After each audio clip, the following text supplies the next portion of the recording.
చదువుకుందాం. మత్తయి సువార్త 28వ అధ్యాయం 16 నుంచి 20 వచనాలు చదువుకుందాం. 11 మంది శిష్యులు యేసు తమకు నిర్ణయించిన గలిలయలోని కొండకు వెళ్ళిరి. వారు ఆయనను చూచి ఆయనకు మ్రొక్కిరి గాని కొందరు సందేహించారు.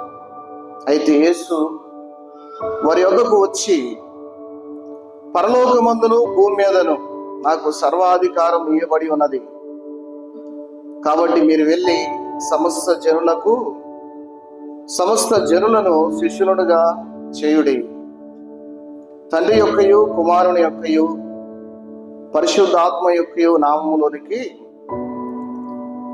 వారికి బాప్తిస్మం ఇచ్చొచ్చు.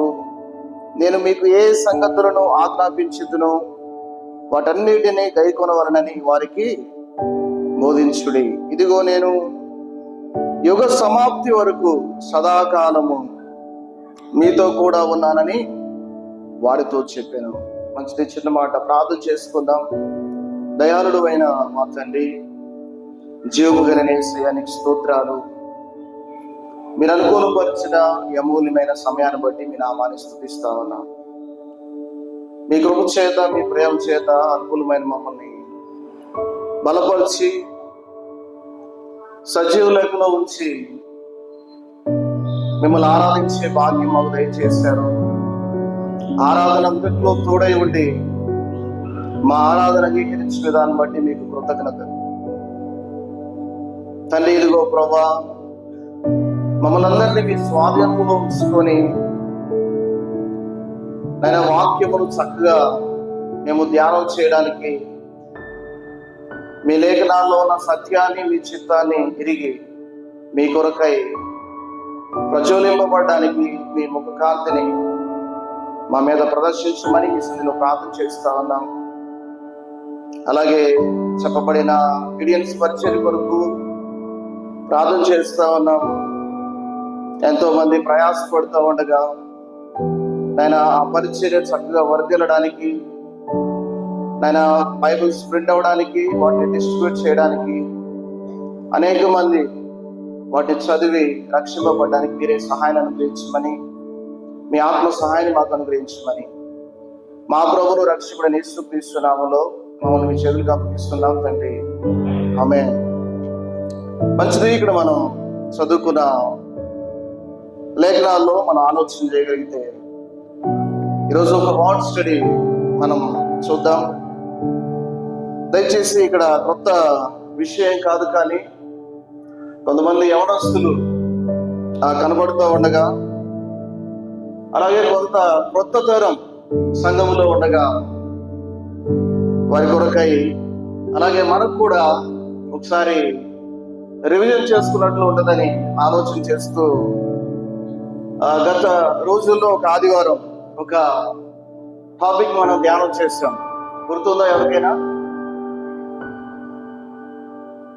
పరిశుద్ధాత్మ బాప్తిసం గురించి మనం ఆలోచన చేశాం. రక్షణ గురించి మనం ఆలోచన చేశాం. పరిశుద్ధాత్మ బాప్తిసం అన్న, రక్షణ అన్న, మారుమనసు అన్న, అలాగే పశ్చాత్తాపం అన్న, ఇవన్నీ ఫ్రాక్షన్ ఆఫ్ సెకండ్ లో జరిగే ఒక ప్రక్రియ అని మనం ఆలోచన చేశాం. పరిశుద్ధాత్ముని ఎందుకు పొందాలి, అలాగే కొత్త నిబంధన సంఘములో పరిశుద్ధాత్మను ఏ విధంగా పొందారు, అలాగే మనం ఎలా పొందాలి, ఈ కాలంలో ఉన్న వ్యక్తులు ఎలా పొందాలి అని మనం ఆలోచన చేశాం. పరిశుద్ధాత్మను ఎందుకు పొందాలి చెప్పండి? పరిశుద్ధాత్మ దేవుడిని ఎందుకు పొందుకోవాలి? రక్షణ ఎందుకు పొందాలి? నిత్య జీవం పొందుకోవాలంటే, అగ్నిగుండం తప్పించుకోవాలంటే పరిశుద్ధాత్మ దేవుణ్ణి మనం కలిగి ఉండాలి. అన్ని రక్షణ, మారుమనసు, repentance, salvation, assurance of salvation అని మనం చూస్తాం. కొత్త నిబంధన సంఘంలో వారు ఎలా అపోస్తలుల కాలములో పరిశుద్ధాత్మను పొందుకున్నారో మనం చూసాం. పెంతెకోస్తు దినాన ఇశ్రాయేలీయులు రక్షణ పొందినట్లు, ఆ పరిశుద్ధాత్మ దేవుణ్ణి వారు పొందుకున్నట్లు మనం చూస్తాం. ఆ తర్వాత సమరయులు కూడా 8వ అధ్యాయంలో వారి పరిశుద్ధాత్మను పొందుకున్నట్లు మనం చూస్తాం. అలాగే 10వ అధ్యాయములు కొర్నేలి అలాగే ఇంటి వారు పరిశుద్ధాత్మను పొందుకున్నట్లు మనం చూస్తాం. కనుక ఇశ్రాయేలు ప్రజలు పరిశుద్ధాత్మ దేవుని పొందుకోవడానికి వారు మొట్టమొదటి గుంపు ఎవరంటే ఇశ్రాయేలు జనాంగం పెంతెకోస్తు దినాన. అలాగే అపోస్తులైన పౌలు కూడా వారికి తెలియజేస్తారు. ఎవరికంటే అక్కడ ఉన్న బాప్తిస్మం ఇచ్చి యోహాను యొక్క శిష్యులకు తెలియజేస్తాడనమాట. మీరు విశ్వసించినప్పుడు పరిశుద్ధాత్మను పొందుకున్నాడా అని వారిని ప్రశ్నిస్తాడు. పరిశుద్ధాత్ముడు ఉన్నాడన్న సంగతి మాకు తెలియదు అని వారు తెలియజేస్తారు. కనుక అపోస్తులైన పౌలు యొక్క అపోస్తులత్వాన్ని దేవుడు రూఢీపరచడానికి అక్కడ మిగిలిన గుంపు వారు కూడా పరిశుద్ధాత్మను పొందుకున్నట్లు మనం చూడగలం. కనుక రక్షణ పొందినవారు విశ్వాసం ఉంచినారు, క్రీస్తునందు విశ్వాసం ఉంచిన వారు పరిశుద్ధాత్మని పొందుకుంటారని మనం చూస్తాం. దాన్ని రక్షణ సిద్ధాంతంగా మనం చూడగలమండి. ప్రియులారా, ఇప్పుడు మనం గమనించేది మన టాపిక్ ఏంటంటే బాప్తిస్మము. మనందరికీ పరిచయమైన మాటే. ఈరోజు మనం ఆ బాప్తిస్మానికి ఏ అవసరం గమనించండి. బాప్తిస్మం అనే టాపిక్ మనం ధ్యానం చేయబోతాం. ఇంతకీ బాప్తిస్మానికి ఏ అవసరం, బాప్తిస్మం పొందుకోవాలంటే ఏ అవసరం అంటే ఖచ్చితంగా వ్యక్తి రక్షింపబడి ఉండాలి. రక్షింపబడిన వ్యక్తి బాప్తిస్మం పొందుకోవాలి. అయితే బాప్తిస్మం పొందడానికి అవసరం ఏంటంటే ఆ వ్యక్తి ఖచ్చితంగా సువార్త వినాలి. సువార్త విన్న వ్యక్తి ఆ క్రీస్తునందు విశ్వాసం ఉంచడానికి అవకాశం ఉండదు. క్రీస్తునందు విశ్వాసం ఉంచిన వ్యక్తి రక్షింపబడతాడు. ఆ వ్యక్తి బాప్తిస్మాన్ని తీసుకుంటాడు అన్నమాట. ఒక 4 విషయాలు మనం త్వరగా ధ్యానిద్దాం. సమయం చాలా వందే భారత్ ఎక్స్ప్రెస్ పోయినట్టు పోతా ఉందన్నమాట. కనుక దయచేసి వీలున్న టైంలోనే మనం త్వరగా ధ్యానించడానికి ప్రయత్నం చేద్దాం. ఇందుకే బాప్తిస్మం అంటే ఏంటి, దీనిని ఎవరు నియమించారు, రెండవది బాప్తిస్మం ఎందుకు పొందుకోవాలి, బాప్తిస్మం ఎందుకు పొందుకోవాలి, మూడవది బాప్తిస్మం ఎలా పొందాలి, బాప్తిస్మం ఎలా పొందాలి, నాలుగవది బాప్తిస్మం పొందిన వారు ఎలా జీవించాలి, బాప్తిస్మం పొందిన వారు ఎలా జీవించాలి. ఈ 4 విషయాలు మనం త్వరగా చూడడానికి మనం ప్రయత్నం చేద్దాం. ఇందుకే బాప్తిస్మం అంటే ఏంటి అనే విషయాన్ని మనం క్లుప్తంగా చూద్దాం. ఇదే బైబిల్ గ్రంథంలో ఒక మాట మనం సహాయకరంగా చదువుకుందాం. కొలస్సీలకు రాసిన పత్రిక 2వ అధ్యాయం 12వ వచనం సహాయకరంగా చదువుకుందాం. అపోస్తలుడైన పౌలు కొలస్సీలకు రాసిన పత్రిక 2వ అధ్యాయం 12వ వచనం ఒక మాట మనం చదువుకుందాం.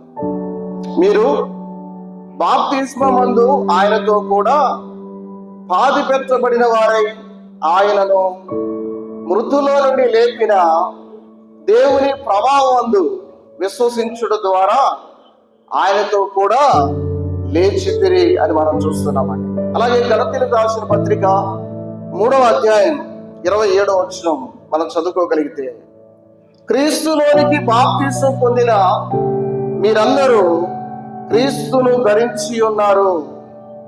ప్రియులారా, ఇక్కడ మనం గమనించగలిగితే ఇంతకీ బాప్తిస్మం అంటే ఏంటి మన ఆలోచన చేస్తే, అంతరంగంలో జరిగిన క్రియ, దానిని బహిరంగంగా ఒప్పుకొనడమే. అంతరంగంలో జరిగిన ఆ క్రియకు మనం ప్రతిస్పందనగా బహిరంగంగా ఒప్పుకోవడం. అంతరంగంగా ఏం జరిగింది అంటే యేసుక్రీస్తు యొక్క స్వార్థ విని యేసుక్రీస్తునందు విశ్వాసం ఉంచాం. ఆయన ప్రభువుని నోటితో ఒప్పుకున్నాం, ఆయన దేవుడని నోటితో ఒప్పుకున్నాం. అలాగే ఆయన నా కొరకై మరణించి సమాధి చేయబడి ఆయన నా కొరకై తిరిగి లేచాడని, నా పాపాల కొరకై తిరిగి లేచాడని హృదయం నందు విశ్వాసం ఉంచడం. ఆ విశ్వాసం ఉంచి ప్రభువా నేను పాపినయ్యా, నా పాపాలు క్షమించు ప్రభువా అని ప్రభు దగ్గర పశ్చాత్తాపడిన వారు, దోస్ ఆర్ రిపెంటెడ్, ఎవరైతే మారు మనసు పశ్చాత్తాపం పొందారో వారు రక్షింపబడినట్లుగా దేవుని వాక్యం మనం చూడగలమండి. ప్రియులారా, వారు రక్షింపబడినది అంతరంగంగా జరిగేది. దేవుని సువార్త దేవుని సేవకు తెలియజేస్తూ ఉండగా అది వారు అంతరంగంలో జరిగే ప్రక్రియ. పరిశుద్ధాత్మ దేవుడు వారి హృదయాన్ని ఒప్పింపచేస్తాడు. కొంతమంది హృదయాలు కఠినపరుచుకుంటారు, దేవుని వాక్యము వినరు, విని వాటిని గ్రహించలేరు.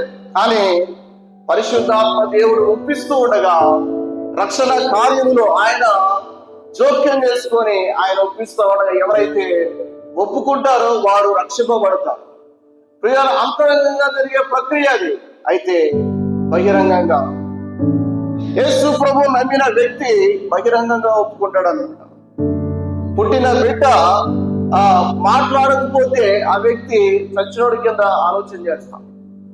అలాగే మనము జన్మించామంటే, తిరిగి జన్మించామంటే, తిరిగి క్రీస్తులో మనం జన్మించామంటే, అంటే పాపముల నుంచి తిరిగి ప్రభు వైపు మనం వచ్చామంటే, ప్రియులారా, మనలో నుంచి ఒక కేక వినబడాలి. అదే బాప్తిస్మం అనే కేక. ప్రియులారా, అంతరంగంలో జరిగిన మార్పుకు సంబంధించిన బహిరంగ ఒప్పుకోలుగా బాప్తిస్మం అని అంటారు.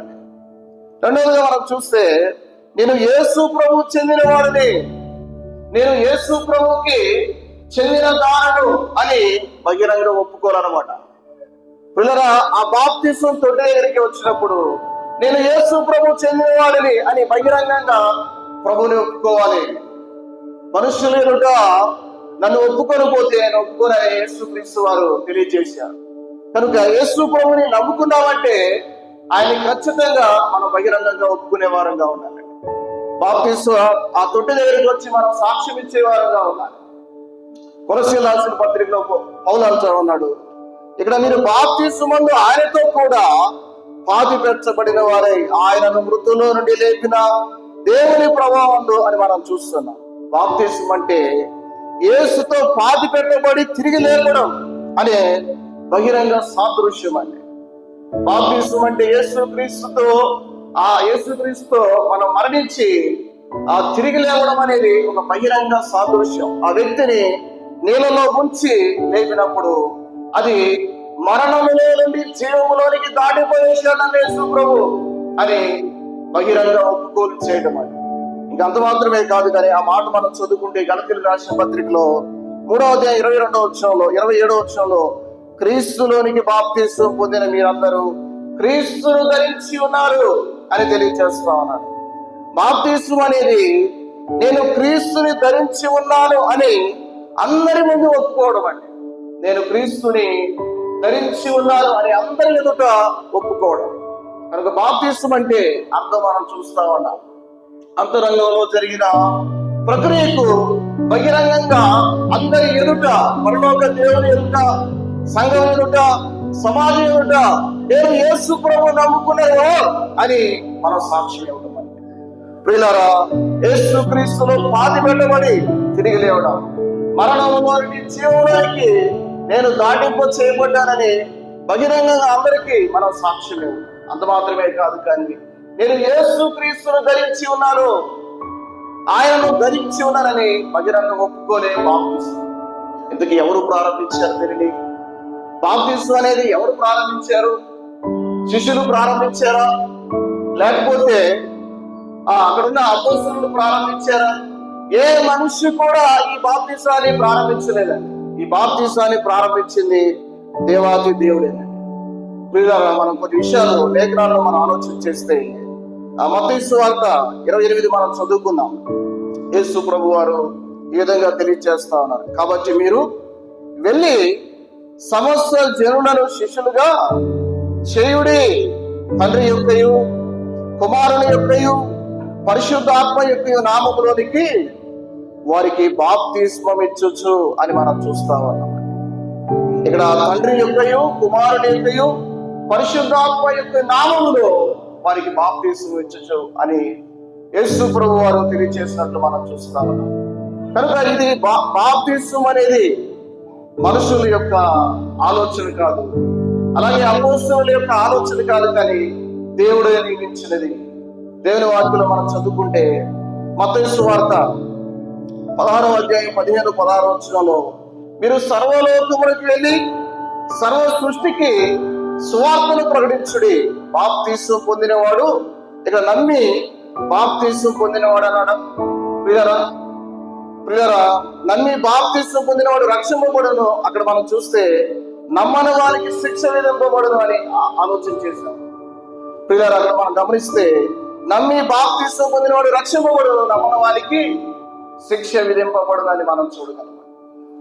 నమ్మి బాప్తీసం పొందని వారికి, లేకపోతే బాప్తీసం పొందని వారికి శిక్ష విధింపబడుతుందని చెప్పలేదు. ప్రియులను మనం గమనిస్తే నమ్మని వారికి శిక్ష అని తెలియజేసినట్లుగా మనం చూస్తాం. దేవుని యొక్క వాక్యంలో స్పష్టంగా తెలియజేయబడుతుంది ఏంటంటే ఖచ్చితంగా బాప్తీసం పొందాలి అని దేవుడు ఇక్కడ శిష్యులకి గ్రేట్ కమాండ్ ఇచ్చినట్లు మనం చూస్తాం. నమ్మని వారికి శిక్ష అడగాలి, బాప్తీసం పొందిన వారికి శిక్ష కాదు. కానీ దేవుడు ఇచ్చిన ఆజ్ఞ ప్రకారం ఖచ్చితంగా నమ్మిన వ్యక్తి బాప్తీసం పొందాలి అని దేవుని వాక్యం సెలవిస్తా ఉన్నాడు. ఇది దేవుడు ఇచ్చిన ఆజ్ఞ, దేవుడు నియమించిన కట్టడ. మరొక భక్తులు ఈ విధంగా తెలియజేస్తారన్నమాట. పాత నిబంధనలో అనేకమైన ఆచారాలు ఉన్నాయి, అయితే క్రొత్త నిబంధనలో మనకి ఆచారాలు లేవు. క్రైస్తవులు పాత నిబంధన సంబంధించిన ఆచారాలు పాటించవలసిన అవసరం లేదు. అలాగే ఈ లోక సంబంధమైన ఆచారాలు కూడా పాటించవలసిన అవసరం లేదు. కానీ దేవుడు 2 ఆచారాలు సంఘానికి ఇచ్చాడు. అలాగే 2 ఆచరణలో పెట్టాలి అని భక్తులు ఈ విధంగా వర్ణించారు. ఒకటి బాప్తిస్మం అయితే, 2 ప్రభురాత్రి భోజనం అన్నమాట, బలలో చేయవేయడం. ఈ నీటిలో మునగడం, బాప్తిస్మం తీసుకోవడం ఒక ఆచారంగా అని భక్తులు తెలియజేశారు. అలాగే ప్రభురాత్రి భోజనం కూడా, అంటే ఆయన యొక్క రక్త మాంసంలో పాలిభాగస్తులవటం, అది కూడా ఒక ఆచారంగా తెలియజేశారు. ఇవి ఆచరణగా మనం చేసేవారుగా ఉండాలి. ప్రభువు నియమించిన విధానం మీరు గమనిస్తే ఇక్కడ బాప్తిస్మం అంటే ఏంటో మనం చూసాం. అలాగే బాప్తిస్మం ఎవరు నియమించారో కూడా మనం చూసాం. ఎవరు నియమించారు బాప్తిస్మాన్ని? దేవుడే. అంతేకాని మనుషులు నియమించిన పద్ధతి కాదు, అపోస్తలులు నియమించిన పద్ధతి కాదు, కానీ దేవుడే నియమించినట్లుగా మనం చూస్తా ఉన్నాం. రెండవదిగా మనం గమనిస్తే బాప్తిస్మం ఎందుకు పొందుకోవాలి, ఎందుకు ఈ బాప్తిస్మం ఎందుకు తీసుకోవాలి మనం ఆలోచన చేస్తే, ఒకటి ప్రియులారా, అపోస్తలుల కార్యములు 2వ అధ్యాయం 41వ వచనం దగ్గరికి వెళ్దాం. అపోస్తలుల కార్యములు 2వ అధ్యాయం 41వ వచనం సహాయకరంగా చదువుకుందాం. 2వ అధ్యాయం 41వ వచనం. కాబట్టి అతని వాక్యము అంగీకరించిన వారు బాప్తిస్మం పొందిరి. ఆ దినం ఇంచుమించు 3,000 మంది చేర్చబడిరి అని మనం చూస్తా ఉన్నామండి. పిల్లరా, బాప్తిస్మం ఎందుకు తీసుకోవాలంటే మనం గమనించాం. ఒకటి, ఇది దేవుడు నియమించాడు, ఇది దేవుడు నియమించిన కట్టడ, దేవుడు అనుగ్రహించిన ఒక ఆజ్ఞ అని మనం చెప్పవచ్చు అన్నమాట. మీరు సర్వలోకములకు వెళ్ళి సర్వ సృష్టికి స్వార్థ ప్రకటించుడి, తండ్రి యొక్కయు కుమారుని యొక్కయు పరిశుద్ధాత్మ నామములో బాప్తిస్మం ఇవ్వండి అని దేవుడు ఇచ్చిన నియమం. అలాగే రెండవదిగా మనం గమనిస్తే ఇక్కడ వారు ఇంచుమించు 3,000 మంది చేర్చబడిరి. ఎక్కడ చేర్చబడ్డారు? ఎక్కడ చేర్చబడ్డారండి? సంఘములో చేర్చబడ్డారు. ప్రియులారా, సంఘములో చేర్చబడాలంటే దేవుని వాక్యాన్ని నమ్మాలి, రక్షణ పొందాలి. అలాగే బాప్తిస్మం ద్వారా మాత్రమే మనం సంఘంలో చేర్చబడతాం. సంఘానికి కొన్ని పోలికలు దేవుడు వర్ణించాడు. క్రీస్తు శరీరం అని, అలాగే ఆయన యొక్క ఆలయం అని మనం చూడగలం. అలాగే సంఘాన్ని ఆయన భార్య కూడా ఆ సాదృశ్యంగా వర్ణించినట్లు మనం చూడగలం. అందుకే ఈ సంఘములో మనం చేర్చబడాలంటే, ఆ సంఘములో చేర్చబడాలంటే, దేవుని యొక్క సంఘములో, స్థానిక సంఘాలలో మనం చేర్చబడాలంటే ఖచ్చితంగా బాప్తిస్మం తీసుకోవాలండి. ప్రియులారా, కనబడనిది అదృశ్యమైన సంఘం, అదే సార్వత్రిక సంఘం. అది పరిశుద్ధాత్మ బాప్తిస్మం ద్వారా ప్రభువుని నమ్ముకోవడం ద్వారా మనం సార్వత్రిక సంఘంలో చేర్చబడతాం. కానీ స్థానిక సంఘంలో మనం చేర్చబడాలంటే ఖచ్చితంగా నీటి బాప్తిస్మం అనేది అవసరం అండి. ఈ బాప్తిస్మం ద్వారా మాత్రమే మనం స్థానిక సంఘంలో చేర్చబడతాం. సంఘము శరీరంగా పోల్చాడు, ఆయన శిరస్సు అయితే మనం శరీరం. అయితే ఈ శరీరంలో ఒక భాగముగా, ఒక అవయముగా మనం చేర్చబడాలంటే ఖచ్చితంగా బాప్తిస్మం ద్వారా మాత్రమే మన సంఘములో చేర్చబడతాం, స్థానిక సంఘములో. అలాగే స్థానిక సంఘములో ఆ బలులు ప్రభు రక్తానికి అలాగే ప్రభు శరీరానికి సాదృశ్యంగా ఉన్న పాత్రను చేయాలంటే అది కేవలం రక్షింపబడిన అనుభవం, అలాగే రక్షింపబడి బాప్తిస్మం తీసుకోవడం ద్వారా మాత్రమే ఆ పాత్రలో చేయడానికి అవకాశం ఉంది. కొంతమంది తెలియక హడావిడిగా వస్తారు, ఆ పాత్రలో చేస్తారు, బాప్తిస్మం ఉండదు, ఏమంటున్నారు. కొంతమంది నేను గమనిస్తా ఉన్నాను, రొట్టె అయిపోయిన తర్వాత వస్తారనమాట. రొట్టె అయిపోయిన తర్వాత వచ్చి రసం పుచ్చుకుంటారు, ఏదో ఒకటి పొందుకుంటే చాలు అన్నారు. పిల్లలు గమనించండి, చాలా నిర్లక్ష్యంగా ఉన్నారు అనమాట కొంతమంది. నేను గమనిస్తా ఉన్నాను, దయచేసి గమనించండి. ప్రభు సన్నిధిలో దేవుడు ఇచ్చిన అవకాశాన్ని చక్కగా మనం ఉపయోగించుకునే వారంగా ఉండాలి. పిల్లరా, ఇక్కడ మనం ఆలోచన చేస్తే ఆ బాప్తిస్మం తీసుకోవడం ద్వారా మాత్రమే ఆయన శరీరంలో స్థానిక సంఘములో మనం చేర్చబడతాం. ప్రభు వలలో మనం చేయాలంటే కేవలం బాప్తిస్మం ద్వారా మాత్రమే. ఎందుకు తీసుకోవాలంటే మనం చూస్తా ఉన్నాం. మూడవదిగా దేవుని పరిచర్యలో మనం పాలుభాగస్తున్నామంటే ఖచ్చితంగా బాప్తిస్మ అనుభవం కలిగి ఉండాలండి. ఎవరు పడితే వాళ్ళు లీడింగ్ చేయడానికి, ఎవరు పడితే వాళ్ళు పాటలు పాడడానికి, ఎవరు పడితే వారు వాక్యం చెప్పడానికి ఇది సంఘం అన్నమాట. పిల్లలు గమనించండి, ఎవరు పడితే వారు కాదు. రక్షింపబడిన అనుభవం, బాప్తిస్మం తీసుకున్న అనుభవం కలిగిన వారు మాత్రమే చక్కగా సంఘ పరిచర్యలో ఇన్వాల్వ్ అవ్వాలి. అంతేకాని నాకు అంత నాలెడ్జ్ వచ్చు, అంత తెలుసు, నాకు నేను బాప్తిస్మం తీసుకోకుండా అన్ని చేస్తానంటే కుదరదు అనమాట. కనుక ప్రియులారా గమనించండి, బాప్తిస్మం అనుభవం కలిగిన వారు మాత్రమే చక్కగా ఆ పని చేస్తే బాగుంటుంది అనమాట. చక్కగా అనుభవం కలిగిన వారు, అలాగే బాప్తిస్మం తీసుకొని చక్కగా ఆత్మీయత ఎదిగిన వారు, ఉన్నతమైన శిఖరాలు చక్కగా ఎదుగుతున్నవారు, దేవుని యొక్క ఆధ్యాత్మిక జీవితంలో ఎదుగుతున్నవారు, ఆధ్యాత్మిక జీవితం కలిగిన వారి చేతుల్లో పరిచర్య ఉంటే చక్కగా సంఘానికి క్షేమకరం అన్నమాట. లేకపోతే హృదయంలో నచ్చుకోవడం తప్పితే అంతమించి చేసేది ఏం లేదు. ప్రియుల గమనించిన ఆధ్యాత్మిక జీవితంలో చక్కగా ఎదిగే వారంగా ఉందాం. బాప్తిస్మం ఎందుకు తీసుకోవాలో మనం చూస్తా ఉన్నాం. సంఘములో చేర్చబడాలంటే, ప్రభు యొక్క బలంలో మనం పాత్రలో చేయాలంటే, పరిచర్యలో మనం పాలిభాగస్తులవ్వాలంటే ఖచ్చితంగా బాప్తిస్మం తీసుకోవాలండి. మూడవదిగా బాప్తిస్మం ఎలా పొందాలి? పిల్లలు గమనించండి, బాప్తిస్మం ఎలా పొందాలి చెప్పండి. తెలియనట్లుగా చూస్తా ఉన్నారు. బాప్తిస్మం ఎలా పొందాలి? ఎలా పొందాం మనం? బాప్తిస్మం ఎలా పొందాం? నీటి ద్వారా మనం పొందామండి. బాప్తిస్మం అనేది ఆ తెలుగు పదం మనం చూస్తాం. బాప్తిస్మం ఇది తెలుగు పదం అన్నమాట. ఈ బాప్తిస్మం అనే పదములోనే దీని యొక్క అంతరార్థం కూడా ఇవిడి ఉందన్నమాట. గ్రీక్ లో బాప్టైజో అనే ఒక పదాన్ని ఉపయోగించారు అనమాట.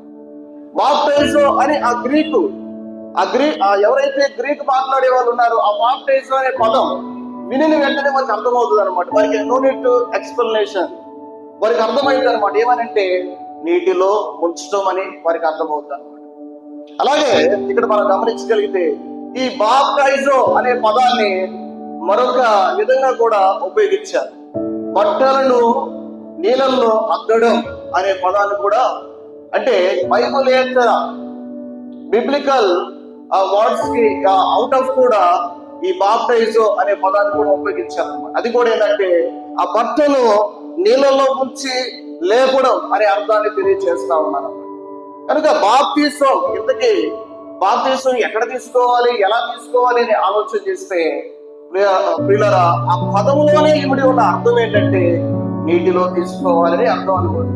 ఇంతకీ బాప్తిస్మం నీటిలో తీసుకోవాలి అని బైబిల్లో ఎక్కడైనా చెప్పారా అంటే అక్కడ చెప్పలేదు. కానీ దాని ఆ పదములో ఉన్న అర్థమే డైరెక్ట్ గా గ్రీక్ వాటిని మన తెలుగు వర్షన్లో డైరెక్ట్ గా బాప్తిస్మము అని డైరెక్ట్ గా వాళ్ళు ఇంప్లిమెంట్ చేసినట్లుగా మనం చూడగలం. కనుక బాప్తిసం ఎలా తీసుకోవాలంటే ఎలా తీసుకోవాలంటే నీటి ద్వారా మనం తీసుకోవాలంటే ఆ మాట మనం చదువుకుందాం. కొన్ని స్క్రిప్చర్స్ ద్వారా మనం చూడడానికి మనం ప్రయత్నం చేద్దాం. 3వ అధ్యాయం యోహాను సువార్త 3వ అధ్యాయం 23వ వచనం చదువుకుందామా? కొన్ని స్ట్రాంగ్ ఎవిడెన్సెస్ మనం చూద్దాం. యోహాను సువార్త 3వ అధ్యాయం 23వ వచనంలో, సలీము దగ్గరనున్న ఐనలను స్థలమున నీళ్లు విస్తారంగా ఉండెను కనుక యోహాను కూడా అక్కడ బాప్తిస్మం ఇచ్చొచ్చు ఉండెను. జనులు వచ్చి బాప్తిస్మం పొందిరి అని మనం చూస్తా ఉన్నామండి. యోహాను ఎవరండి? యోహాను బాప్తిస్మం ఇచ్చే యోహాను, జాన్ బాప్టిస్ట్. అక్కడ మనం చూస్తే సలీము దగ్గర ఐనలను స్థలమున బాప్తిస్మం ఇచ్చినట్లు మనం చూస్తా ఉన్నామండి. నీటిలో బాప్తిస్మాన్ని ఇస్తా ఉన్నాడు. మనుషులకి ఇచ్చే పద్ధతి నీటిలో, బట్టలు కూడా రంగు నీటిలో బట్టలు అద్దుతారు అనమాట. కనుక బాప్తిస్మం అంటే ఆ పదంలోనే ఇమిడినట్లు మనం చూస్తున్నాం. యోహాను ఇచ్చినట్లు మనం చూస్తున్నాం. యోహాను ఎక్కడిచ్చాడు? నీటిలో ఇచ్చాడు.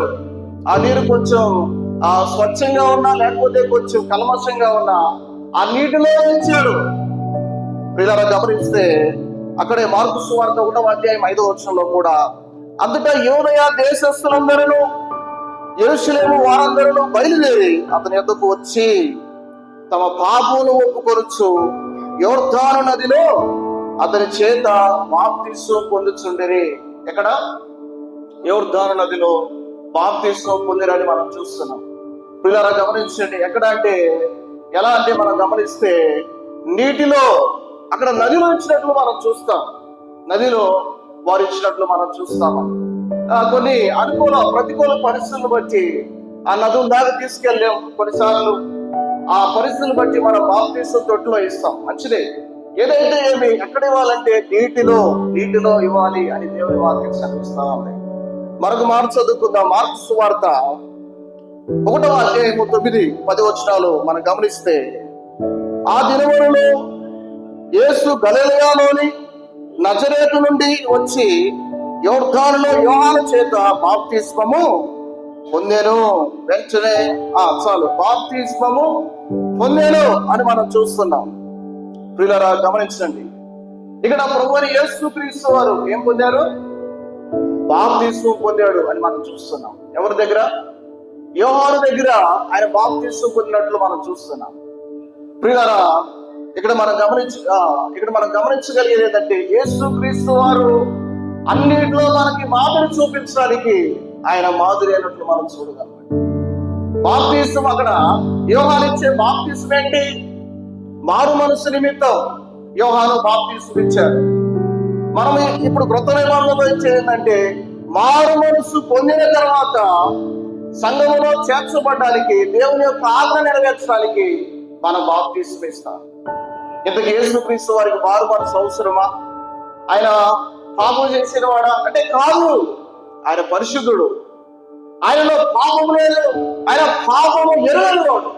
అయితే ఆయన ఎందుకు బాప్తిస్మం పొందాడంటే మనందరికి మాదిరి చూపించడానికి, నేనే పొందాను అబ్బాయి, మీరు పొందడానికి మీకేంటి అని యేసుక్రీస్తు వారు మనల్ని హెచ్చరించడానికి. అలాగే కొంతమంది సాకు చెప్పుకొని బాప్తిస్మాన్ని దాడి వేసేవారు ఉన్నారు. వాళ్ళందరికీ ఒక పాఠాన్ని నేర్పించడానికి, మనందరికీ పాఠాలు నేర్పించడానికి యేసుక్రీస్తు వారు ఆ యోర్దాను నదిలోకి వచ్చి బాప్తిస్మం పొందినట్లు మనం చూస్తా ఉన్నాం. నిజంగా యేసుక్రీస్తు వారు అంత చూడాలి. ఆయన బాప్తిస్మం ఇచ్చి యోహాను దగ్గర, సామాన్యుడు బాప్తిస్మం ఇచ్చి యోహాను అతని దగ్గర తల వంచి బాప్తిస్మం తీసుకున్నట్లు మనం చూస్తాం. ఎందుకంటే నీతి నిమిత్తం ఇలా కాని అంటాడు అనమాట. కొంతమందికి ఇక్కడ మనం ఆలోచన చేస్తే, ఒక బ్రదర్ చెప్పాడు అనమాట, నాకు అమరావతి నదిలో బాప్తిస్మం ఇవ్వాలి, ఫలానా వ్యక్తి మాత్రమే బాప్తిస్మం ఇవ్వాలి అని కోరికలు కోరుకునే వాళ్ళు ఉంటారు అనమాట. కనుక ప్రియులను గమనించండి. దయచేసి ఎవరు బాప్తిస్మం ఇవ్వాలంటే చక్కగా సంఘంలో బాధ్యత కలిగి పనిచేసే నాయకులు, పెద్దలైనా సేవకులైనా వారు ఇవ్వచ్చు అనమాట. వీళ్ళ ముందుకు వెళ్దాం. అక్కడ మనం గమనిస్తే అక్కడ ఆ మాట మనం చదువుకుందాం. ఒక మాట అపోస్తుల కార్యములు 8వ అధ్యాయం 36 నుంచి 39 వచనాలు చదువుకుందాం. వాడు త్రోవలో వెళ్తుండగా నీళ్లలో ఒక చోటుకు వచ్చినప్పుడు నపుంసకుడు, ఇదిగో నీళ్లు, నాకు బాప్తిస్మం ఇచ్చుటకు ఆటంకమేమని అడిగి రథం నిలుపని ఆజ్ఞాపించెను. ఫిలిప్పు నపుంసకుడు ఇద్దరును నీళ్లలోనికి దిగిరి. అంతటా ఫిలిప్పు అతనికి బాప్తిస్మం ఇచ్చెను. వారు నీళ్లలో నుండి వెడలి వచ్చినప్పుడు అని మనం చూస్తా ఉన్నాం. మీరు గమనించండి, బాప్తిస్మం ఎలా పొందాలి అని మనం చూస్తా ఉన్నాం. ఎలా పొందాలి? నీటిలోకి వెళ్ళి మనం బాప్తిస్మం పొందాలి. వారు వెడలు వచ్చినప్పుడు వారు మునిగారు, అలాగే వెడలు వచ్చినట్లు మనం చూస్తా ఉన్నామండి. ఇక్కడ స్పష్టంగా తెలియజేయబడతా ఉంది దేవుని వాక్యం. ఇంకా అనేక రకాలుగా బాప్తిస్మాన్ని పొందుతా ఉన్నారు. దయచేసి కళ్ళు తెరవండి.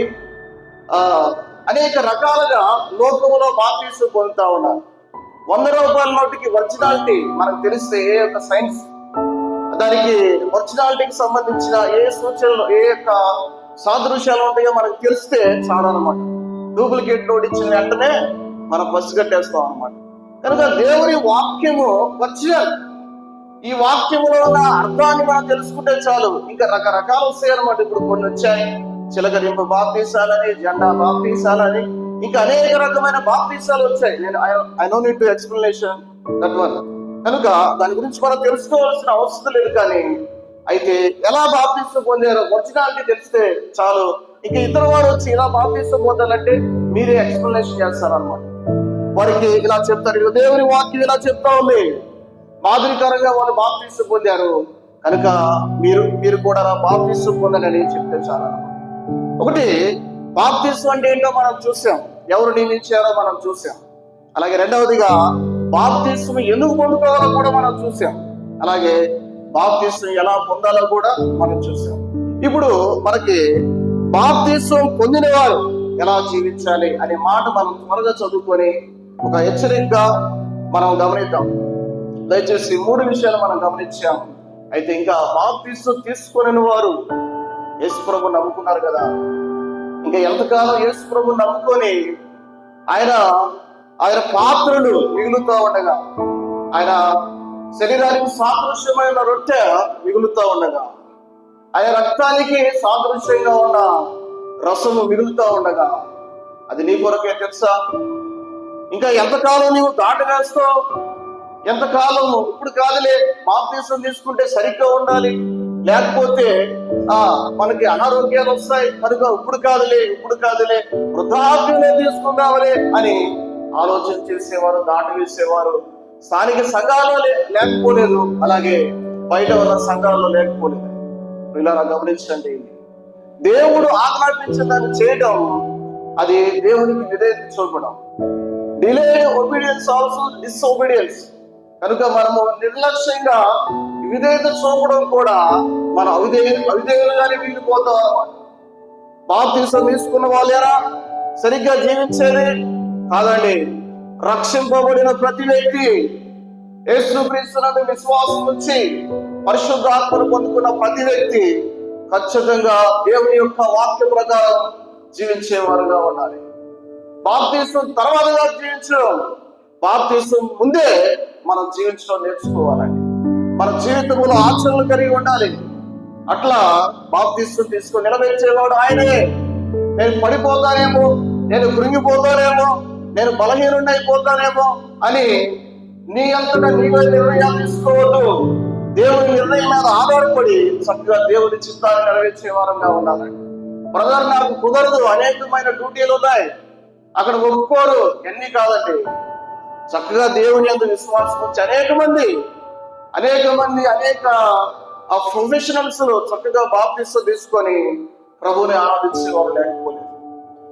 కనుక బాప్తీసం తీసుకున్న వ్యక్తి, నమ్మిన వ్యక్తి, బాప్తీసం తీసుకున్న వ్యక్తి చక్కగా దేవుని యొక్క సాక్షిగా జీవించే వారంగా ఉండాలి. కనుక ఇంకా నిర్లక్ష్యం చేయక చక్కగా దేవుని యొక్క కట్టుబాటులో చక్కగా జీవించేవారుగా ఉండాలండి. రెండవది, స్థానిక సంఘాల్లో ఆ రోజుల్లో అయితే వెంటనే ఇచ్చేవారు అనమాట. నమ్మి బాప్తీసం పొందిన వాడు రక్షింపబడను అని దేవుని వాక్యం చూస్తా ఉన్నాం. అంటే నమ్మిన వ్యక్తి రక్షింపబడతాడు. ఆ రోజుల్లో వెంటనే ఈ ప్రక్రియ జరిగేదన్నమాట. నమ్మిన తర్వాత అంటే ఆనాడు చాలా ఛాలెంజెస్, వాటిని ఎదుర్కొని బయటికి రావాలంటే, ఆ సమాజం నుంచి బయటికి రావాలంటే, ఆ సంఘంలో చేర్చబడాలంటే, ఎక్లీషియా బయట నుంచి వెలుపల నుంచి వారు లోపలికి పిలువబడిన వారు ఆ సంఘంలో చేర్చబడాలంటే చాలా ఛాలెంజెస్ అన్నమాట. కానీ వారు ధైర్యముగా ప్రభుని వెంబడించి వారు చక్కగా బాప్తిస్మం పొంది సంఘంలో చేర్చబడినట్లు మనం చూస్తున్నాం. చాలా ప్రొఫెషనల్స్ ఆ రోజుల్లో వారు సంఘంలో చేర్చబడినట్లు మనం చూడగలమండి.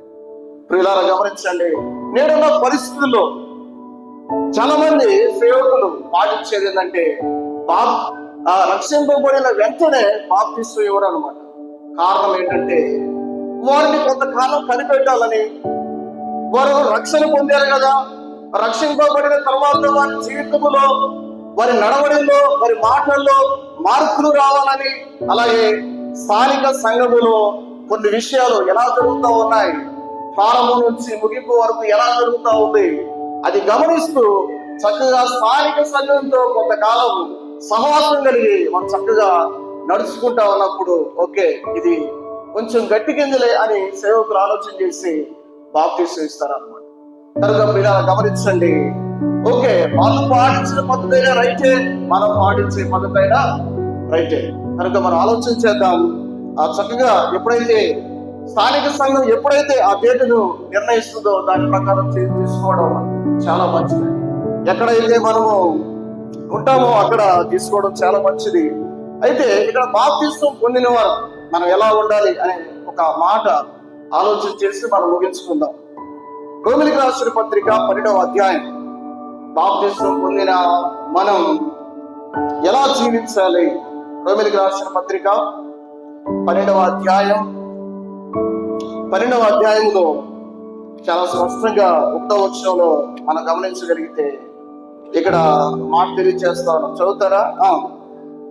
కాబట్టి సహోదరులారా, పరిశుద్ధమును దేవునికి అనుకూలమునై ఉన్న సజీవ యాగముగా మీ శరీరములను ఆయనకు సమర్పించుకునడని దేవుని వాత్సల్యమును బట్టి మిమ్మల్ని బతిమాలు కొడుచున్నారు. ఇట్టి సేవ మీకు యుక్తమైనది అని మనం చూస్తా ఉన్నామండి. కాబట్టి సహోదరులారా ఇక్కడ తెలియజేస్తా ఉన్నాడు, పిల్లరా సజీవ యాగముగా అని మనం చూస్తా ఉన్నాం. సజీవ యాగం అంటే బలిని తెలియజేస్తా ఉంది. పిల్లరా గమనించండి, సజీవ యాగముగా మీ శరీరములను ఆయనకు సమర్పించుకునేది తెలియజేస్తా ఉన్నాం. సజీవ యాగముగా అంటే ఆ బలి ఎట్లా అనిపిస్తారో అట్లా అని కాదు అర్థం. పిల్లలు గమనించండి, అంటే ఆ బలిని వెంటనే బలి ఒక పశువుని తీసుకొని దాన్ని చంపేసి బలి అర్పిస్తారు అనమాట. దాని అర్థం కాదు, కానీ అది సాదృశ్యంగా మనకు అర్థమయ్యే రీతిగా ఏంటంటే మన శరీరాల్ని, మన అవయవాలని ప్రభువు కొరకు అర్పించి జీవించాలని అని తెలియజేస్తా ఉన్నారు. బాప్తిస్మం పొందిన మన జీవితాలు, మన యొక్క కళ్ళు కానీ, మన యొక్క మెదడు కానీ, మన యొక్క చేతులు కానీ, మన యొక్క కాళ్ళు కానీ, మన దేహంలో ఉన్న ప్రతి పార్ట్, ప్రతి ఆర్గాన్, ప్రతి ఒక్క అవయవం ప్రభు కొరకై సమర్పించబడి చక్కగా జీవించేవారుగా ఉండాలని అర్థమండి. ఒకవేళ ప్రభు కొరకై మనం జీవిస్తా ఉండగా ప్రభు మన కొరకై ఏ విధంగా ప్రారంభించాడో, ఒకవేళ అవసరమైతే పరిచర్యలో మనం ముందుకు కొనసాగుతూ ఉండగా ప్రభు కొరకై ప్రారంభించేవారుగా కూడా మనం ఉండాలి. పిల్లలు గమనించండి, అది సజీవ యాగముగా ప్రభువుకు అర్పించుకుంటాయి. కనుక మన జీవితంలో అక్కడ రెండు విషయాలు మనం ధ్యానం చేద్దాం. అక్కడే 2వ వచనం చదువుకుందాం. 2వ వచనంలో, మీరు ఈ లోక మర్యాదను అనుసరింపక ఉత్తమును అనుకూలమును సంపూర్ణమునై ఉన్న దేవుని చిత్తం ఏదో పరీక్షించి తెలుసుకున్నట్లు మీ మనస్సు మారి నూతన మగుడు వలన రూపాంతరం పొందుడి. ఇలా గమనిస్తే ఇక్కడ కొన్ని విషయాలు తెలియజేస్తా ఉన్నాను. నేను బాప్తిసం తీసుకున్నాను అని చెప్పుకోవడం కాదు, కానీ అక్కడ చక్కగా ప్రభు కొరకై మన దేహాన్ని, మన అవయవాలని ప్రభు కొరకై అర్పించి సజీవ యాగంగా ప్రభుని మనం సేవించే వారంగా ఉన్నాం. అంత మాత్రమే కాదు, కానీ అక్కడ మీ మనస్సు మారి నూతన ఒకటి వలన రూపాంతరం పొందుడి. అనుదిన జీవితంలో మనలో మార్పులు రావాలి. వీళ్ళని గమనించండి, నమ్మినాడు ఎలా ఉంటామో అలా ఉంటే ఉపయోగం లేదనమాట.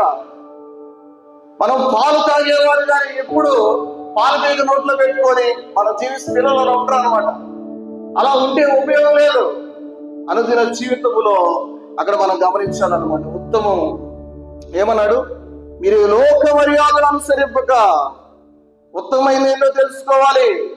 ఉత్తమును అనుకూలమును సంపూర్ణమునై ఉన్న దేవుని చిత్తమేదో పరీక్షించి తెలుసుకోనండి. దేవుని చిత్తాన్ని తెలుసుకునే వారంగా ఉండాలండి. దేవుని యొక్క చిత్తం ఏంటి నా పట్ల, దేవుని యొక్క ప్రణాళిక ఏంటి నా పట్ల, దేవుని యొక్క ఉద్దేశాలేంటి నా పట్ల, దేవుని యొక్క సంకల్పం ఏంటి? మంచిది, లోకంలో నుంచి బయటకు వచ్చావు, సంఘంలో చేర్చబడ్డావు, అయితే మనము లోక మాదిరిగానే మనం జీవిస్తే ఉపయోగం లేదండి. సంథింగ్ స్పెషాలిటీ మనలో కనబడాలి. లోకములో వారు ఉన్నారు, వారికి మనకు వ్యత్యాసం ఉండాలి. వారి మాటల మధ్య మన మాటల మధ్య వ్యత్యాసం ఉండాలి. వారి యొక్క ఆలోచనల మధ్య మన ఆలోచనల మధ్య వ్యత్యాసం ఉండాలి. ప్రతి విషయాల్లో లోకానికి మనకి వ్యత్యాసం కనబడాలి. అదే ప్రభు అయిన యేసుక్రీస్తు వారి యొక్క చిత్తాన్ని, లేఖనాల్లో ఉన్న సంపూర్ణమైన చిత్తాన్ని మనం తెలుసుకొని జీవించేవారుగా ఉండాలండి. పిల్లలను గమనిస్తే అక్కడ మనం చూస్తా ఉన్నాం, పరీక్షించి తెలుసుకున్నట్లు మీ మనస్సు మారి నూతన ఒకటి వలన రూపాంతరము పొందుడి. ట్రాన్స్ఫర్మేషన్ మనలో జరగాలి. ఎవ్రీడే మనలో చేంజెస్ రావాలన్నమాట. ఒకప్పుడు కుయుక్తులు, ఇప్పుడు కూడా కుయుక్తులు ఉన్నాయంటే నువ్వు యేసు ప్రభువుని నమ్ముకున్నట్టేనా? సంఘంలో చేర్చబడినట్లేనా? ప్రభువుని ధరించినట్లేనా? వీళ్ళని గమనించండి. మనలో మార్పులు రావాలి. మన మాటల్లో మార్పులు రావాలి. మన చూపుల్లో మార్పులు రావాలి. మన ఆలోచనలో మార్పులు రావాలి.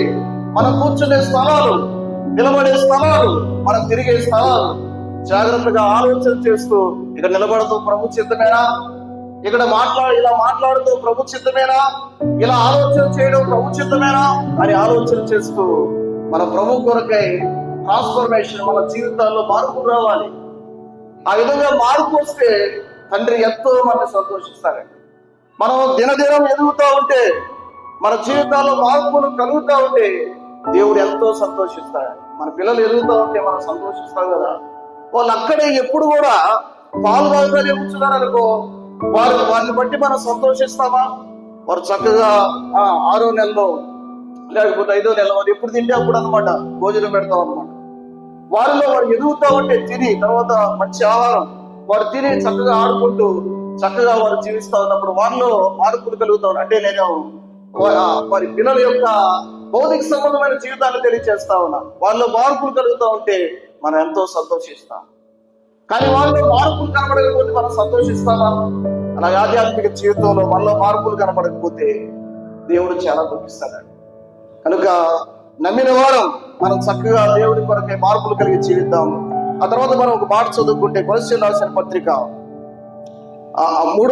12వ అధ్యాయము, రోమిలికి రాసిన పత్రిక 13వ అధ్యాయం 14వ వచనం సహకారంగా చదువుకుందాం. ముందుగా 14వ వచనంలో మెట్టుకు ప్రభు అయిన యేసుక్రీస్తును ధరించుకొనిన వారై శరీరేచ్ఛలను నెరవేర్చుకొనుటకు శరీర విషయమై ఆలోచన చేసుకొనకుడి. ఇక్కడ మనం చూస్తున్నాం, శరీరేచ్ఛలకు దూరంగా ఉండాలి. ఎందుకంటే ప్రభు శరీరంగా మనం పోల్చాడు. ప్రభు ఆయన శిరస్సు అయితే ఆయన శరీరం మనం, ఆయన అవయవాలం. కనుక శరీరేచ్ఛలకు, శరీర కోరికలకు మనం దూరంగా జీవిస్తాం. అదే చెప్పాడు అనమాట. కొన్ని విషయాలు ముందు చెప్పాడు. అలరితో కూడిన ఆటపాటలేను, మత్తైనను లేకయో, కామ విలాసమైనను, పోకిరి చేష్టలేను లేకయో, కలాపమైనను, మత్సరమైనను లేకయో, పగటయందు నడుచుకున్నట్లు మర్యాదగా నడుచుకుందామని తెలియజేస్తా. కనుక మనం శరీరేచ్ఛలకు దూరంగా ఉండి మర్యాదగా నడుచుకునే వారుగా ఉండాలి. అమర్యాద కాక అమర్యాద జీవితం ప్రియులారా గమనించండి. ఏ రంగాల్లో అయితే మనం జీవిస్తా ఉన్నామో, ఎక్కడైతే జీవిస్తా ఉన్నామో, చర్చిలో మాత్రమే వందనాలు సిస్టర్, వందనాలు బ్రదర్, అది కాదు. బయటికి వెళ్ళినప్పుడు కూడా ఒక మంచి మర్యాద, ఆ మర్యాద కలిగిన జీవితం మనం జీవించే వారంగా ఉండాలి. మనము పెద్దల్ని గౌరవించే వారంగా ఉండాలి. అలాగే ప్రతి విషయంలో ఇతరుల పట్ల చక్కగా మర్యాద కలిగి ఉండాలి. యేసు ప్రభువు నమ్మినోడే చాలా మర్యాదగా నమ్మనోడే చాలా మర్యాదగా జీవిస్తా ఉన్నాడు, చాలా తెలివిగా జ్ఞానంగా జీవిస్తా ఉన్నాడు, చక్కగా ప్రవర్తిస్తా ఉన్నాడు. యేసు ప్రభు నమ్మి బాప్తిజం తీసుకొని సంఘంలో చేర్చబడి క్రీస్తుని ధరించామని చెప్పుకొని క్రీస్తు స్వారీపులోకి ఆయన కలిగిన లక్షణాలు, ఆయన ప్రేమమయుడు, దయామయుడు, కరుణామయుడు, ఆయన జాలి గలవాడు, అనేకమైన విషయాలు చెప్తావు. కానీ జీవితంలో లేకపోతే ఉపయోగం ఉందా? నీ మాటలు వింటారా? నీ మాటలు లక్ష్య పెడతారా? వారు ఆలోచన చేస్తారా? క్రీస్తుని అంగీకరిస్తారా? ఒకసారి ఆలోచన చేసి మనం చక్కగా వెలుగు సంబంధుల వలె ఆ లైట్ దగ్గరికి ఎట్లా పురుగులు, ఇతరమైన కీటకాలు ఆ లైట్ వెలుగు దగ్గరికి ఎట్లా వస్తాయో అలాగే మనం వెలుగు సంబంధుల వలె మన జీవితంలో సంథింగ్ స్పెషల్, మనలో మార్పులు, గ్రేట్నెస్, ప్రభు యొక్క గొప్పతనం మనలో కనబడుతూ ఉన్నప్పుడు వారు ఆకర్షింపబడతారు. మన మాటలు వినడానికి ఆలోచన చేస్తారు. మనం చేసే పనులు చూడడానికి వారు చాలా ఆసక్తితో వారు చూస్తారు. కనుక మన జీవితంలో ఆచరణాత్మక పరివర్తన మనం చెందేవారుగా ఉండాలి. మన ప్రవర్తనలో ఆచరణాత్మక పరివర్తన మనం చెందేవారుగా ఉండాలి. ప్రవర్తనలో పరివర్తన కలిగి జీవించడానికి ప్రయత్నం చేద్దాం. అదే కొరింథీయులకు రాసిన పత్రికలో కూడా ఒక మాట అంటా ఉన్నాడు. 3వ అధ్యాయము 5 నుంచి 7వ వచనం వరకు. దయచేసి ఇంకొక 2 minutes నేను ముగిస్తాను. కొరింథీయులకు రాసిన పత్రిక 3వ అధ్యాయం 5 నుంచి 7 వచనాలు మనం చదువుకుందాం. కావున భూమి మీద ఉన్న మీ అవయవములను అనగా జారత్వమును, అపవిత్రతను, కామ, దురతను, దురాశను, విగ్రహారాధనైన ధనాపేక్షను చంపివేయండి. వాటి వలన దేవుని ఉగ్రత అవిధేయుని మీదకు వచ్చును అని మనం చూస్తా ఉన్నామండి. కనుక వాటిని చంపివేయకపోతే, చంపాలన్నవి చంపివేయకపోతే, పూడ్చిపెట్టకపోతే మన జీవితంలో దుర్వాసన పడతాయండి. వీళ్ళని గమనించండి. సౌలు కొన్ని పశువులు తీసుకొని వచ్చాడు అనమాట. తీసుకొని వచ్చి దేవుని చిత్తాన్ని నెరవేర్చడం తెలియజేస్తున్నాడు. దేవుడేమో అమాలేకుల్ని, అక్కడ ఉన్న పశువుల్ని మొత్తాన్ని సమూల నాశనం చేయమన్నాడు. కానీ అక్కడ పాలెములో రంకెలు వినబడతా ఉన్నాయి. కారణం వీళ్ళ అవిధేయత. మన జీవితాల్లో కూడా కొన్ని రంకెలు వినబడతా ఉన్నాయి. దేవుని నమ్ముకున్నామని చెప్పుకున్నాం, దేవునికి ఇష్టమైన కార్యాలు అవి మనలో రంకెలేస్తా ఉన్నాయి అన్నమాట. ఇక్కడ తెలియజేస్తా ఉన్నాడు కొన్ని దురాశ, అపవిత్రత, కామదురత, అనేకమైన విషయాలు తెలియజేస్తా ఉన్నాడు. విశ్వాసాన్ని చెప్పుకున్నాం కానీ జీవితాల్లో మార్పు రావట్లేదు. ధనాపేక్ష సమస్తమైన కీడుకు మూలమని తెలియజేస్తున్నాడు. ధనాపేక్షకుడు మనం చూస్తా ఉన్నాం. మీరు గమనించండి. దేవుని యొక్క ఉద్దేశాన్ని నెరవేర్చే వారుగా ఉన్నాం. ఈ లోకములో మన పౌరుషత్వం కాదు, కానీ పరలోకమందు మన పౌరుషత్వం ఉందని ఆలోచన చేస్తూ ఈ భూలోకంలో టెంపరీ మన జీవితాలు కనుక ఈ టెంపరీని ఆలోచన చేస్తూ కొంత తాత్కాలికంగా ఉండే జీవితాలు కనుక ఆలోచన చేస్తూ పరలోక భవిష్యత్తు వైపు చూస్తూ దేవుని యొక్క ఉద్దేశాన్ని, దేవుని యొక్క చిత్తాన్ని నెరవేర్చడానికి మనం ముందుకు కొనసాగుతాం. ఇక్కడ దేవుడు ఇచ్చిన బాధ్యతలు మనం నెరవేర్చే వారంగా ఉండాలి. వీళ్ళారా గమనించండి. ఒక 2 బాధ్యతలు మనం గమనించగలిగితే అక్కడే రోమీయులకు రాసిన పత్రిక 12వ అధ్యాయం 4 నుంచి 6 చదువుకుందాం. రోమీయులకు రాసిన పత్రిక 12వ అధ్యాయం 4 నుంచి 6 చదువుదాం. ఒక్క శరీరములో మనకు అనేక అవయవములు నెలను, ఈ అవయవము అన్నిటికి ఒక్కటే పని ఎలాగ ఉండదు, అలాగే అనేకులమైన మనము క్రీస్తులో ఒక శరీరముగా ఉండి ఒకరికొకరు ప్రత్యేకముగా అవయవములమై ఉన్నాము. వీళ్ళని గమనించండి. ఇక్కడ మనము శరీరంలో ఒక్క శరీరంలో అనేకమైన అవయవాలుగా ఉన్నాము. కనుక అనేక మందికి అనేక అవయవాలకి అనేకమైన పనులు ఉన్నాయి. అలాగే సంఘము శరీరంతో పోల్చబడిందని చెప్పాను కదా.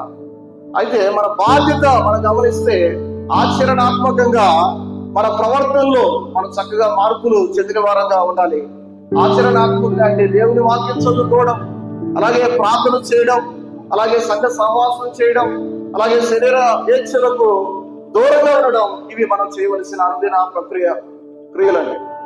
ప్రార్థన, వాక్యము, సంఘ సహవాసం, అలాగే శరీరేచ్ఛలకు దూరంగా ఉండడం. అలాగే మన బాధ్యతలు ఏంటంటే సంఘములో పనిచేయడం, సంఘము కొరకు పనిచేయడం అనమాట. బాప్తిసం తీసుకున్నాం కదా, ఒకటి బాప్తిసం తీసుకున్న వ్యక్తి చక్కగా సంఘంలో పనిచేసే వ్యక్తిగా ఉండాలి. దేవుడు ఏదైతే నియమించాడో, సంఘము ఆయనది, ఏదైతే దేవుడు నియమించాడో, ఎక్కడైతే ఏ స్థానంలో నిన్ను పెట్టాడో ఆ స్థానంలో చక్కగా సంఘం కొరకై మనం సంఘములో పనిచేసే వారంగా ఉండాలి. పిల్లలు గమనించండి, పేతురుతో దేవుడు అన్నాడు అనమాట, నీవు పేతురు ఈ బండ మీద చెప్పండి, ఈ బండ మీద నా సంఘము కట్టదురు అన్నాడు.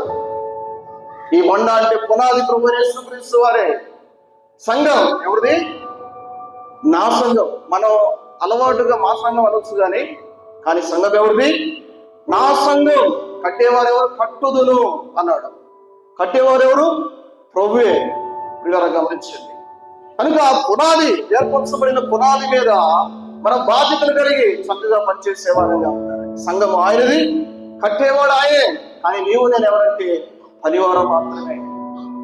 లేదు, నాకు ఇచ్చిన స్థానం ఇది కాదు అని నీవు వేరే విధంగా దేవుడు ఎక్కడైతే వచ్చాడో అక్కడే పనిచేయాలి. ఏ స్థానంలో దేవుడు ఇచ్చాడో ఆ స్థానంలో చక్కగా పనిచేసేవారుగా ఉండాలి. లేదు, నాకు ఈ స్థానం కావాలని కోరుకున్నామంటే ఆయన కచ్చేవాడు, ఇల్లు కచ్చేవాడు. వీళ్ళని గమనించి సంఘాన్ని కచ్చేవాడు. ఏ రాయ ఎక్కడ ఉండాలో, సజీవమైన రాళ్ళుగా మనం ఉన్నాం. ఏ రాయ ఎక్కడ ఉండాలో అక్కడే ఉండాలి. లేకపోతే టార్ని తీసుకొని నెత్తిన పెట్టి కొడతాడు అన్నమాట. చాలా జాగ్రత్త. ఎవరికి ఏ అప్పగించాడో దేవుడి సంఘములో అవి చక్కగా చేసేవారంగా ఉండాలి. ఒకరి స్థానంలో వచ్చి మనం పెద్దలు చేసామనుకో, హామీ దెబ్బలు పడితే దేవుడి చేత చాలా జాగ్రత్తగా ఉందాం. సంఘము విషయంలో చాలా జాగ్రత్తగా నడుచుకోవాల్సిన అవసరం ఉందండి. ఎవరి బాధ్యతలు వారు నెరవేరిస్తే ఏ సమస్యలలో అనమాట చక్కగా ప్రశాంతంగా వెళ్తూ ఉంటుంది. ఇక్కడ మనం చూస్తాం, సంఘము కొరకు పనిచేయాలి. సంఘంలో మాత్రమే కాదు, సంఘము కొరకు, సంఘము తరపున మనం పనిచేసేవారుగా ఉండాలి. ఆనాడు ఆదిమ సంఘాలు చక్కగా పనిచేసేయండి. దేవుని యొక్క సంఘము కొరకే వారు వెళ్ళి సువార్త ప్రకటించారు. ఆ విధంగా చక్కగా మనం కూడా ఆదిమ సంఘము వారు ఏ విధంగా చేశారు సంఘం కొరకు, సంఘాన్ని కడాలి అంటే సువార్త ప్రకటించి అనేక సంఘాలు ఏర్పడే విధంగా ఉండాలండి. పిల్లలు గమనించండి, సంఘములో పని చేయాలి, సంఘము కొరకు బయటికి వెళ్ళి మనం పనిచేసే వారంగా ఉండాలి, సువార్తను ప్రకటించే వారంగా ఉండాలి. దయచేసి ఈ అన్ని విషయాలు హృదయంలో భద్రపరుచుకొని చక్కగా ప్రభు కొరకే జీవితం. బాప్తిస్మం అంటే ఏమిటి, ఎవరు నియమించారు మనం చూసాం. బాప్తిస్మం ఎందుకు పొందుకోవాలో కూడా మనం చూసాం. అలాగే బాప్తిస్మం ఎలా పొందాలో కూడా చూసాం. బాప్తిస్మం పొందిన వారు ఎలా జీవించాలో మనం గమనించగలిగాం.